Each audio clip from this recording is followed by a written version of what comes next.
La maison tremblait de tous les côtés. Nous sommes restés dans le grenier toute la nuit, 10 heures de temps à entendre et sentir bouger le moulin. Et le matin, on nous criait « Courage, courage, vous avez tenu jusqu'à maintenant, vous tiendrez encore ». Il l'a vu, il l'a embrassé, il a pleuré mon fils.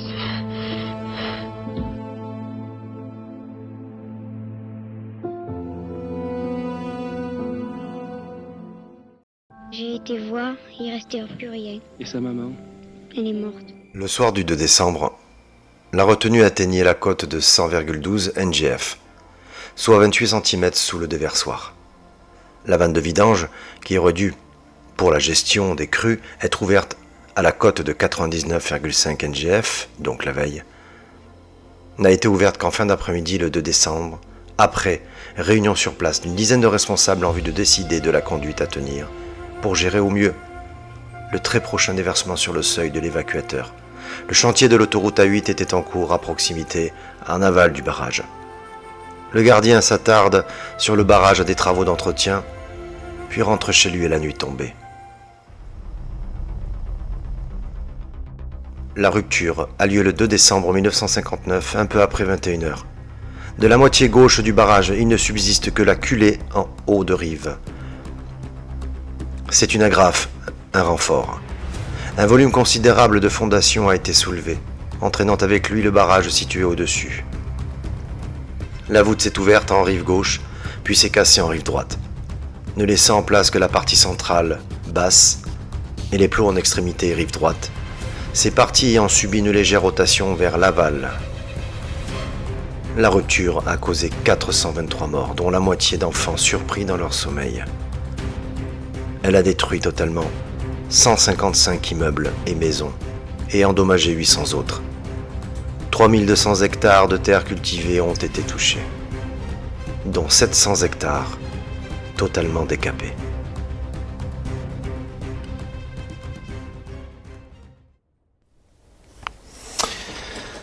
Bonsoir les amis, bienvenue sur ma page IRP13. Comme vous avez pu le constater, on va parler d'un sujet qui a marqué terriblement et dramatiquement la ville de Fréjus en 1959, le 2 décembre, ce soir-là. L'apocalypse. Une vague qui a atteint entre 50 et 60 mètres de haut, déferlant à plus de 50, voire 70 km/h. Il a fallu 37 minutes. 37 minutes pour parcourir 34 km et ravager tout le secteur de Fréjus et les alentours. Alors, j'ai décidé de vous présenter en fait, IRP13 présente une des futures grosses enquêtes paranormales. Pourquoi j'ai décidé de mettre en place cette investigation, puisque ça me tient à cœur en fin de compte. Ça me tient à cœur, j'ai été énormément ému et touché par ce qui s'est passé, même si ça fait depuis fort longtemps que ça s'est déroulé, mais par rapport à mon travail, il m'arrive souvent de passer sur cette autoroute et de passer juste au-dessus, là où la vague déferlante monstrueuse est passée. Sur cette photo, on voit les baraquements de ces pauvres premières victimes de cette inondation catastrophique. C'était des employés de l'autoroute à l'époque, qui étaient en construction. Et ça a été malheureusement les premiers à avoir été emportés. En première partie de l'investigation paranormale, cela va sûrement se faire ici, dans ces baraquements. Mais on ne s'arrêtera pas que là. On va essayer de parcourir tout le secteur, peut-être d'aller jusqu'à Fréjus, pourquoi pas, mais de voir au moins que l'eau a parcouru dans ce cours d'eau à l'époque, le Réran, quand cette vague déferlante a parcouru tout ce secteur, comme vous pouvez le voir aussi sur cette photo, sur cette vidéo, l'eau qui a parcouru tout ce parcours, toute cette étendue, cette surface, jusqu'à la ville de Fréjus. Il y a à peu près entre 4 et 7 km, il y a donc plusieurs maisons, il y a un hameau qui a été dévasté, et cette maison aussi, une partie de cette maison, de cette ferme, dont malheureusement ces pauvres gens aussi ont été emportés. Alors, c'est vrai que plusieurs fois, je me suis dit, il faut que je fasse quelque chose, il faut que je fasse quelque chose. Il y a une association, donc, de ce barrage de Malpasset, en fait, qui s'est créée, que je vais certainement contacter et leur demander ce que IRP13 voudrait accomplir. Leur expliquer ce que l'on fait et essayer de leur faire comprendre que nous pouvons faire parler les défunts. Peut-être certains diront que ça ne sert à rien. Moi, en tout cas, ça me touche énormément. C'est ce que je veux réaliser, c'est ce que je veux accomplir. Il y aura de moyens assez importants. Je vais donc m'équiper d'un drone. Nous allons faire un survol sur ce secteur. Et nous allons essayer d'aller un peu plus loin justement pour vous montrer. Parce qu'il y a beaucoup de vidéos et d'images qui circulent sur Internet, sur YouTube notamment. Mais j'aimerais ajouter ma petite touche personnelle, la petite touche IRP13. Et première partie de l'enquête se déroulera donc à ces baraquements, on appelle ça. Et certainement deuxième partie au niveau de cette ferme. Cela va se dérouler aussi sur une journée complète pour la pré-enquête et le soir. Et on est à moins de 2 heures à peu près par rapport au trajet, par rapport à là où je suis. Il faut peut-être aussi penser au lendemain, puisque l'enquête va durer longtemps, on va être fatigué, et rentrer, faire le trajet, ça risque d'être compliqué. Ça, c'est de l'intendance, on verra ça plus tard, c'est pas le souci. En tout cas, ça me tenait vraiment à cœur de réaliser cette enquête. Attention, je préfère le dire, c'est pas pour l'instant, c'est pas pour maintenant, c'est pas dans les médias, puisqu'il faut que je puisse régler mon problème de véhicule. Il faut une voiture beaucoup plus fiable. La mienne peut rouler, mais avec les soucis que j'ai dessus, je ne prends pas le risque. C'est normal, c'est comme ça. J'ai un problème d'injonction d'eau, donc c'est très compliqué. Je ne vais pas m'étaler sur le sujet, mais donc il faut que d'abord je règle ce souci du véhicule de transport, surtout, et ensuite vraiment préparer au millimètre l'enquête en question. Il y aura des vidéos, des photos, vous aurez une belle présentation visuelle du site, et j'ai tellement hâte d'y aller. Puisque je me suis rendu compte, quand on passe sur cette autoroute, sur la 8, en contrebas à droite, on voit des énormes blocs de ce barrage, de ce qui reste. Imaginez un seul instant, que je répéterai quand on y sera sur place, mais ces blocs sont énormes. Rien que de le voir de mon camion, j'ai halluciné. Alors, qu'est-ce que ça doit être si on est à côté? Et imaginez-vous que ces beaux blocs de pierre propulsés entre 50 et 70 km/h, et des tonnes qui vous arrivent dessus, enfin, qui dévastent tout, puisque la colline a été entièrement décapée, dévastée. D'ailleurs, il y a encore des traces. Ça porte encore les blessures de cette déferlante terrifiante. Alors, il y aura donc plusieurs spots donc à traiter en photo et en vidéo. Et une fois que ce sera fait, en deuxième montage, il y aura donc l'enquête pour, pourquoi pas, oui, les faire parler. 423 victimes, dont des enfants. Il paraîtrait même qu'une Maximoise, donc Sainte-Maxime, c'est une ville qui est un peu plus loin, il paraîtrait même que quand elle a témoigné, elle habitait pourtant à 25 km, elle a entendu cet énorme grondement quand cette vague a déferlé, a dévalé ce couloir. Il paraît que ça a été entendu à plus de 20 km. Imaginez le bruit que ça peut représenter. Et ces pauvres gens, à Fréjus, il n'y avait pas de quoi les alerter avant, pas de système d'alerte, rien. Beaucoup ont été surpris dans leur sommeil. Beaucoup regardaient la télé. Une personne avait même appelé les gendarmes, d'après les témoignages, en se plaignant d'un bruit énorme qui ne cessait de croître finalement, puisque ça ne s'arrêtait pas. C'était en fin de compte les 50 mètres d'eau, qui ont ensuite diminué au fur et à mesure de la vague, qui parcourait son chemin en quelque sorte. Elle faisait ensuite 30 mètres, 10 mètres, 5 mètres, et pour atteindre les premières rives et le secteur de Fréjus, elle faisait à peu près entre 1 mètre et 2 mètres de haut.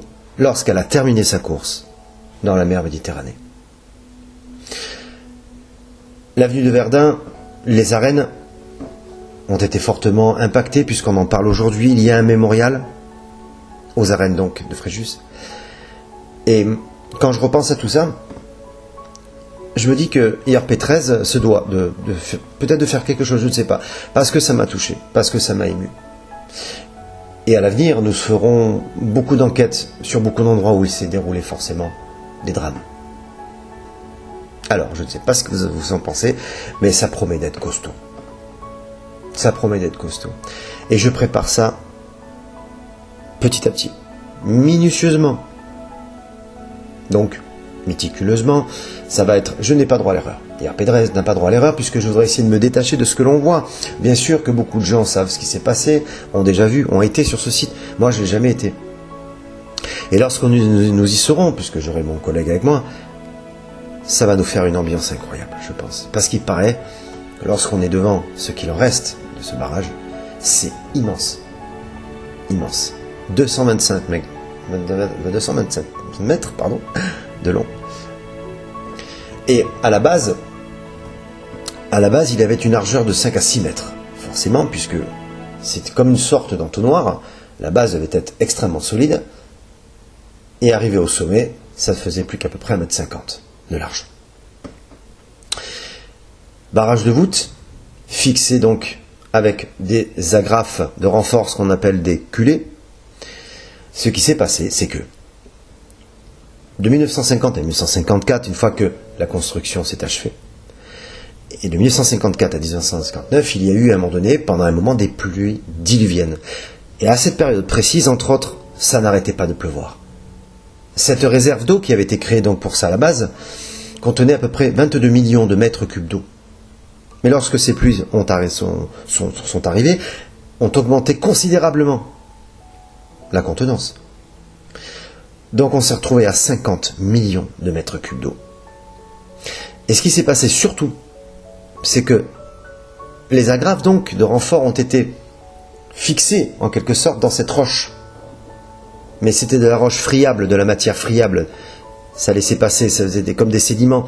Le souci, c'est que l'eau s'est infiltrée et a affaibli donc cette partie essentielle et primordiale de ce barrage.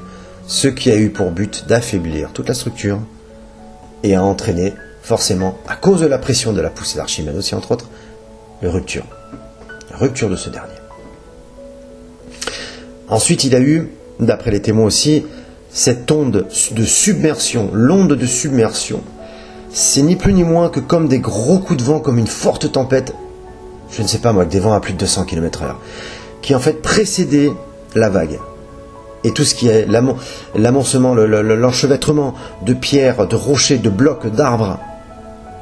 Eh bien, avant ça, il y a cette onde de submersion. En fin de compte, vous vous retrouvez, bien avant de prendre tout ça, vous vous retrouvez avec des vents à plus de 200 km/h de poussée. C'est juste pour vous donner une image. Tellement bien qu'il y a des gens qui ont été projetés. Je ne sais pas, peut-être la distance avant que cette vague arrive était de quelques mètres, je ne sais pas. Mais c'est ce qu'on appelle l'onde de submersion. C'est très très bien expliqué sur une des vidéos, entre autres.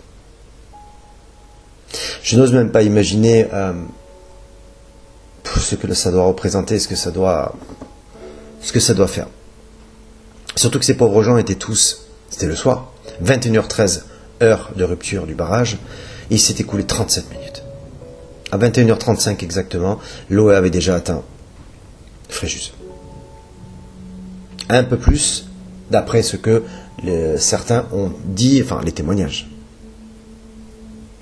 Et donc ça a fini sa course dans la mer Méditerranée. Alors, c'est pour ça que je tiens essentiellement à préparer cette enquête. C'est comme un hommage pour moi. Et je sais pertinemment qu'on relèvera des informations, qu'on aura des résultats, je pense. Alors, il y en a pour quelques mois, puisque entre-temps, il y aura d'autres enquêtes, évidemment. La première grosse enquête, comme je vous avais dit, dans un des endroits les plus hantés de France, mais celle-ci en particulier. Celle-ci va être relativement touchante, je pense.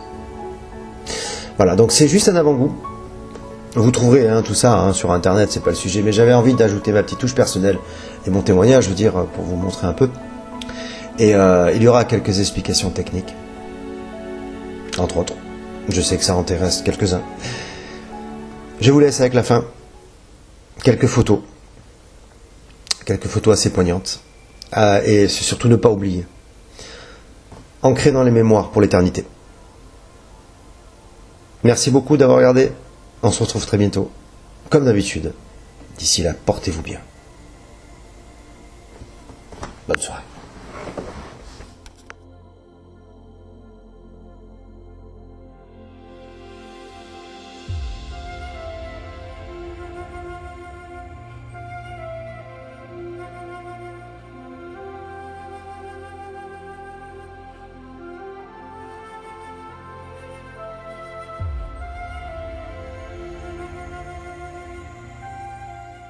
A silence hanging over the light. Every shadow waits in line for the moment fate decides.